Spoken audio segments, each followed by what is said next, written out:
Web serials இனி டிவிக்கு முன்பே சன் நெக்ஸ்ட் ஆப்ல ஜாலியா எல்லாருக்கும் முன்னாடியே பாருங்க. இப்பவே சன் நெக்ஸ்ட் ஆப்பை டவுன்லோட் பண்ணி சப்ஸ்கிரைப் பண்ணுங்க. இல்ல இப்படி உன்னையே மறந்து போற அளவுக்கு குடிச்சிட்டு வந்து கலாட்டா பண்றியே, உனக்கு என்னடா பிரச்சனை? எதுவா இருந்தாலும் என்கிட்ட சொல்லு. குடிக்கிறதுனால உன் பிரச்சனை தீந்துரும் நினைக்கிறியா? உன் வேதனை தீந்துரும் நினைக்கிறியா? இல்லடா, உன் லைஃப்ல இருக்கிற பிரச்சனை தீராது, உன் மனசுல இருக்கிற வேதனை தீராது. போதை இருக்கிற வரைக்கும் சும்மா அதெல்லாம் தீந்த மாதிரி தெரியும். ஆனா போதை தெரிஞ்சதுக்கு அப்புறம் தான் நம்ம எவ்வளவு அவமானப்பட்டோம், அசிங்கப்பட்டோம்னு எல்லாமே புரியும். ஆமாடா கார்த்தி, குடிப்பழக்கம் அவமானத்தை கொடுக்கும். மற்றவங்க முன்னாடி நின்று பேச முடியாம கூனி குறுகி போற அளவுக்கு குற்ற உணர்ச்சியை கொடுக்கும். உனக்குன்னு இருக்கிற நல்ல பேரை கெடுக்கும். இந்த மானம் மரியாதை எல்லாத்தையும் கெடுக்கும்.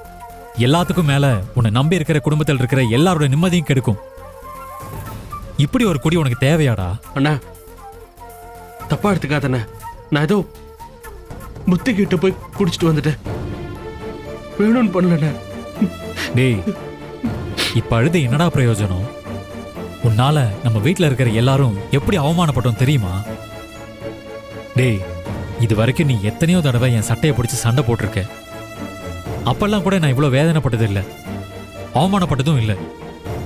ஆனா இன்னைக்கு நீ குடிச்சிட்டு வந்து பண்ண கலாட்டாவால என்னால தாங்க முடியலடா. அவ்வளவு வேதனையா இருக்குடா எனக்கு.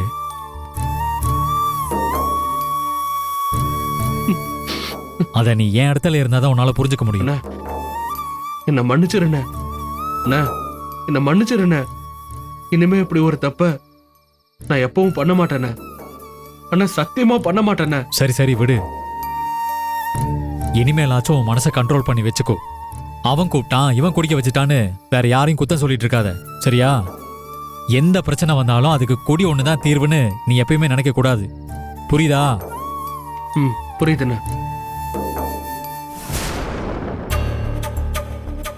இல்ல நான் கேக்குறேன், தப்பா எடுத்துக்காத.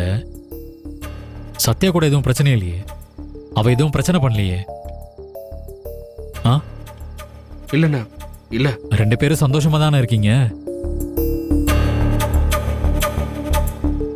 என்னடா பதில் சொல்லு. நான் சந்தோஷமா தானே இருக்கும். என்னடா அப்படி சொல்ற? நீ சொல்றத பார்த்தா உங்களுக்குள்ள எதுவும் நடந்த மாதிரி தெரியலையே. சொல்றா, நீயும் சத்யாவும் புருஷன் பொண்டாட்டியா வாழ்ந்துட்டு இருக்கீங்களா இல்லையா? கார்த்தி சொல்றா. இல்லண்ணா.